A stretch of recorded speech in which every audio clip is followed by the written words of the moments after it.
Hi, my name is Dr. Todd Robinson. I'm the Senior Manager of Scientific Education and Product Support with Allergy Research Group. I'm honored to be contributing to Weiner Wellness Week. I'm broadcasting from my office, now bunker, and currently not so sunny Florida. Thank you, Hurricane Ian, for that. I'm going to be talking today about how we can promote balance in the immune system, and I'm going to be highlighting a few innovative and interesting Allergy Research Group products that can help you to achieve that goal. So first, let's remind ourselves that the immune system is the body's protector. It protects us against pathogens, including bacteria, fungi, viruses. These pathogens are introduced and allowed to take root in the human body that can rapidly become a life-threatening situation. So the immune system is perpetually on guard against that type of event. It's also important to realize that the immune system is not located in one particular spot in the body. Rather, it is a complicated network of tissues and processes that are distributed throughout the body, and that immune cells are perpetually circulating and perpetually monitoring for foreign invaders. It's also important to realize that the immune system is incredibly complicated. It involves a lot of different cell types that have different activities, locations, lifespans, etc. I'm not going to go through all of the information on this chart, but I will compare and contrast to specific cell types as a way of showcasing sort of the diversity of activity the immune system engages in. So consider first the macrophage. Macrophage's main function is something called phagocytosis, meaning it will engulf pathogens and break them down. In so doing, it can take pieces of that pathogen and present it. It's something called antigen presentation to T cells. And that enables the rest of the immune system to recognize a pathogen and more effectively go after a pathogen. And the main target of macrophages are various, meaning macrophages will go after a wide variety of different pathogen types. Contrast that with the mast cell. So the mast cell does not participate in phagocytosis. Instead, its main function is the release of histamine and enzymes and cytokines. And it does so primarily in response to parasites and various allergic stimuli. So macrophages and mast cells have very, very different activities within the immune system. So the take-home point is the immune system is extremely complicated, has a lot of different activities. I include this picture because I think it's fascinating. So this is an actual scanning electron micrograph of a neutrophil engulfing bacteria. So the yellow part is the neutrophil, the orange part is bacteria. So this is what it looks like when a neutrophil engulfs a pathogen. So this is what the immune system is doing for us every single day. It's combating particular pathogens to make sure that they are not able to grow and take root. So as you can imagine, with so many different cells, so many different activities distributed throughout the body, communication and regulation is essential for the immune system. And so this is a basic map of how it's done. Immune cell A encounters a particular stimulus. In response to that stimulus, immune cell A releases chemical messengers called cytokines that land on immune cell B, trigger a response in immune cell B that results in a particular effect. And multiply that over the entire immune system, and you get a sense for how different parts of the immune system communicate with each other and coordinate particular activities.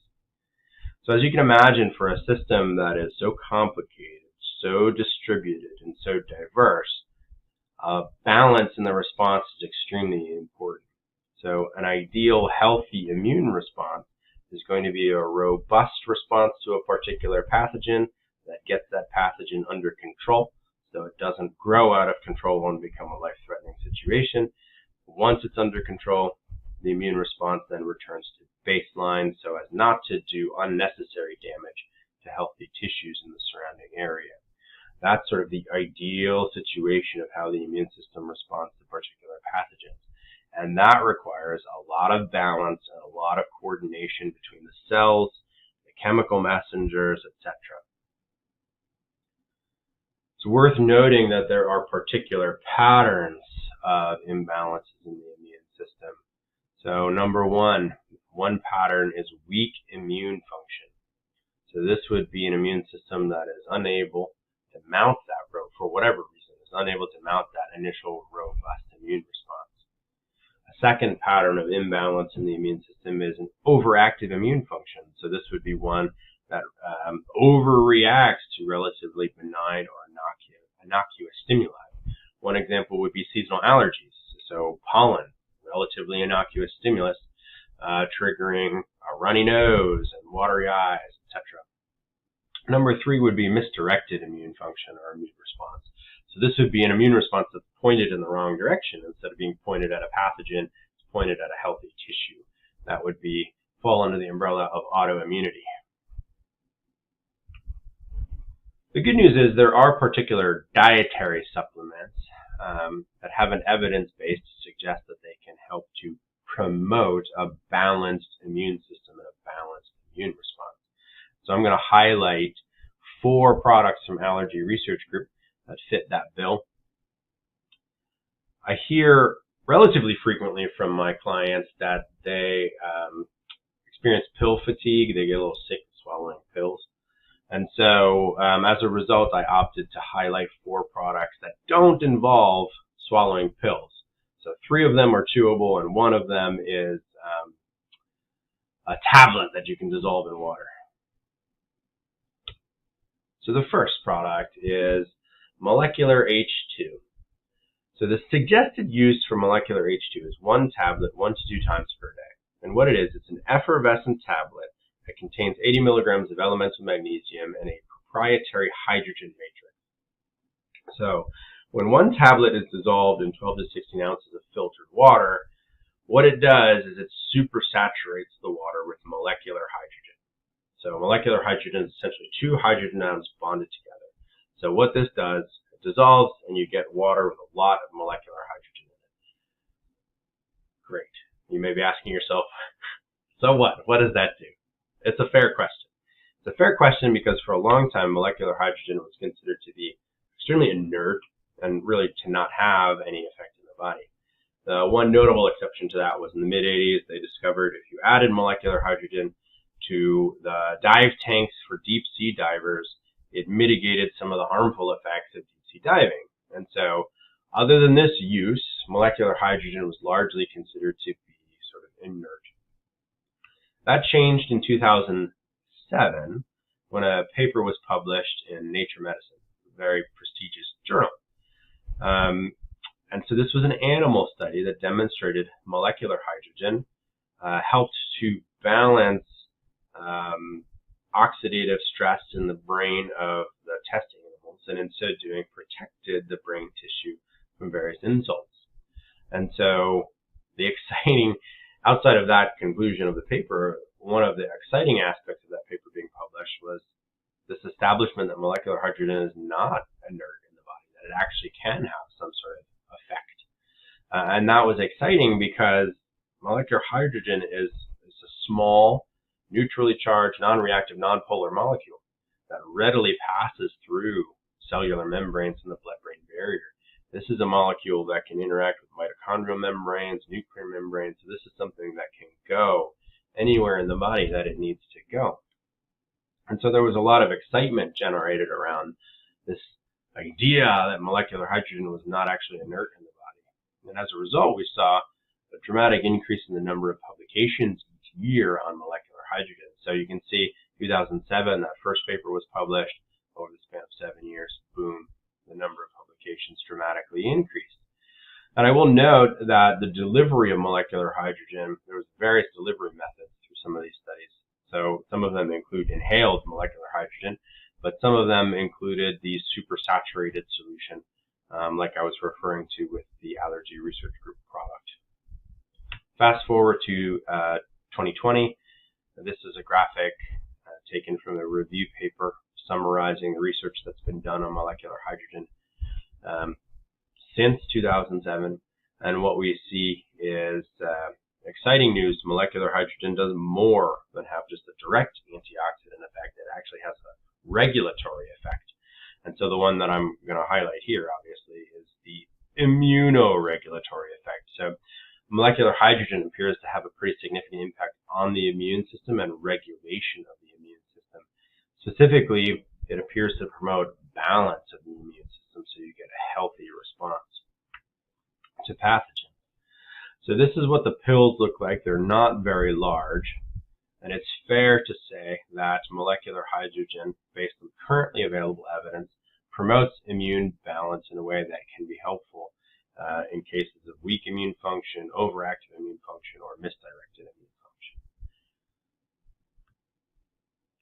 The next product I'd like to highlight is an oldie but a goodie. So zinc, specifically zinc chewables. So this is a chewable tablet. Suggested use is 1 tablet 1 to 2 times per day. 1 tablet provides 20 milligrams of zinc citrate, which is a very bioavailable form of zinc, and 60 milligrams of vitamin C. So these tablets can be chewed or they can be dissolved in the mouth. So what we know about zinc and immune function is pretty profound.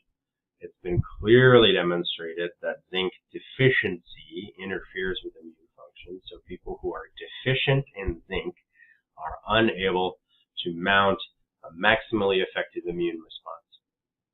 We also know that zinc has a lot of regulatory functions in the immune system. And so as I was alluding to earlier, an ideal immune response would be sort of robust response in the beginning that gets a pathogen under control and then comes back down to baseline so as not to damage healthy tissues. Zinc has important regulatory functions at both ends of that spectrum. So it helps to mount that robust immune response, but it also helps to regulate that immune response and get it under control. So making sure that there is adequate zinc in your dietary pattern through foods and supplements is very, very important for immunoregulation. A couple of other interesting points for zinc. Number one, structural integrity. So one of the ways the body protects itself from pathogens is a barrier function. It essentially works to keep viruses and bacteria out in the airway in particular. And so zinc contributes to that structural integrity. And there have been studies to show that zinc deficiency reduces the integrity of some of the sort of barrier function that helps to keep particular pathogens out. And then last but not least are local effects. And I highlight this idea of local effects because it's particularly relevant for a chewable form of zinc. So there's evidence to suggest that zinc formulations that are chewables or lozenges create sort of a local concentration of zinc in the mouth and in some of the surrounding tissues that is important for its immune supportive effects. So these studies have suggested that sort of zinc delivery system, where you lozenge or chewable, etc., is superior in terms of its immune supportive effect than a pill that you just swallow. So that's another reason. Pill fatigue is one reason to consider a chewable, but in terms of zinc and immune support, the sort of local effect of zinc is another reason to consider a chewable. Next, King Chlorella. So suggested use of this product is 6 tablets 1 to 2 times per day. And so one serving of 6 tablets provides 1.2 grams of chlorella and 30 milligrams of Lactobacillus rhamnosus lysate powder. So chlorella is a single-celled green algae, grows in fresh water. It is considered a functional food. So functional foods by definition have health-promoting effects that go beyond simple nutrient content, so it goes beyond vitamin, mineral content. And so one of the aspects of chlorella that's been studied suggests that chlorella boosts immune function. So we see that it increases antibody production, it increases macrophage activity. We talked about macrophage earlier as being the one that phagocytoses pathogens and then can do the antigen presentation to help educate the rest of the immune system how to recognize a particular pathogen. So Chlorella is something that could fall into the category of immune boosting or immune activity promoting. And that, in this product, is combined with a lysate of Lactobacillus rhamnosus. So Lactobacillus rhamnosus is a probiotic. By definition, probiotics are living organisms, particularly bacteria, that promote good health in the human body. And so this is one where the probiotic is specifically broken down or broken apart. It's called lysed. Part of the reason for that is there's some evidence to suggest that some of the beneficial regulatory effects of probiotics depend on proteins, etc., that are inside the cell, not just outside the cell, or not just based on the activity of the cell. So this product lyses the Lactobacillus rhamnosus as a means of increasing the immune stimulation and the speed with which it has its effect. And so it has been demonstrated in a fair bit of research that Lactobacillus rhamnosus, amongst other probiotics, does increase immune defense.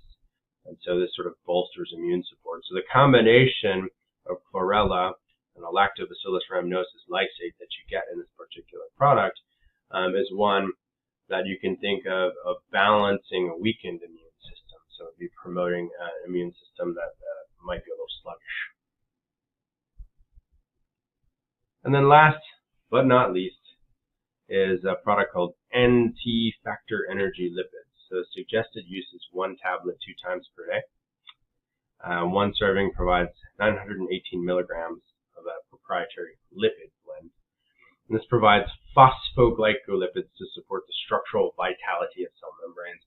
It doesn't matter, we don't need to go into what phosphoglycolipids are, chemical structure, etc. The take-home point is that those types of molecules are very, very important in cell membranes, and optimizing cell membrane health and cell membrane function has a lot of downstream ramifications for how well a cell functions, how well it absorbs nutrients and clears waste and communicates with other cells. So this is a product that's designed to specifically support the structure of the cell membrane. And this is what the back of the label looks like, so you can see what that proprietary lipid blend includes: phosphatidylcholine, phosphatidylinositol, phosphatidylserine, etc.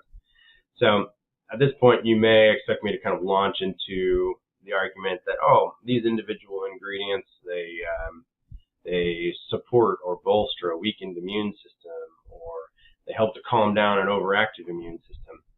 And that may be true. There is some evidence that these phosphoglycoproteins do participate in immune regulation and immune signaling, but I'm actually going to come at it from a different direction, an indirect direction.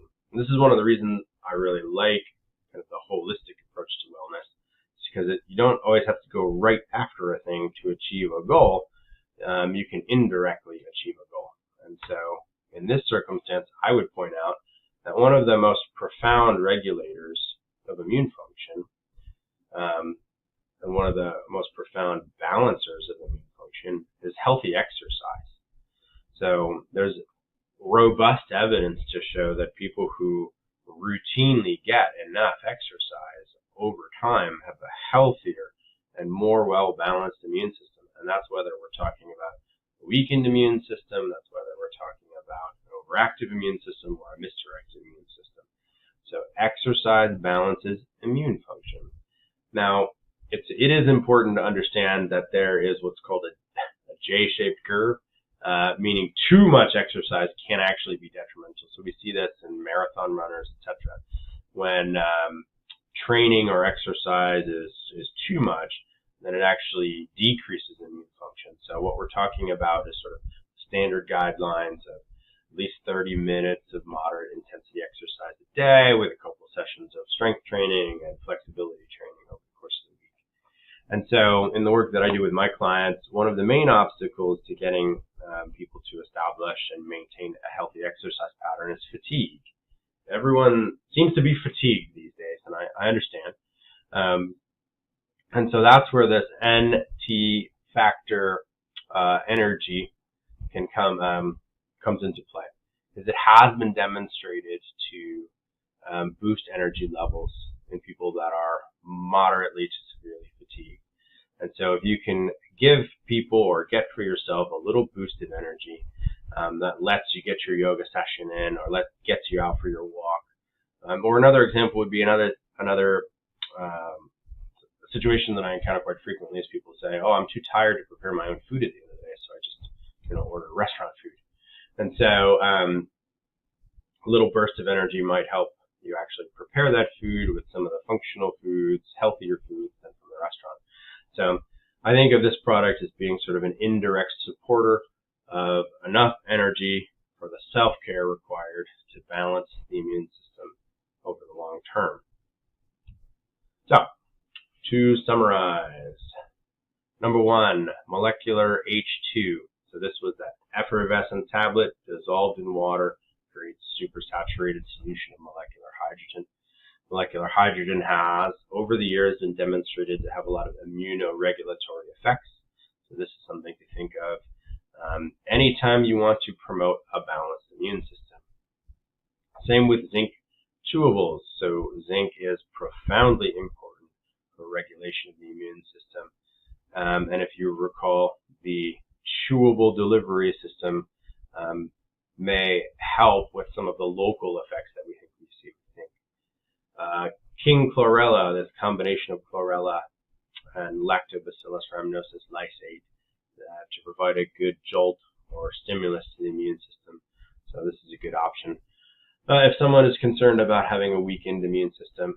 And then the NT factor energy lipids chewables would be an example of sort of an indirect support that can boost energy levels so that someone can establish those self-care routines like exercise, like potentially cooking home-cooked meals for dinner, that will help to promote immune balance in the long term.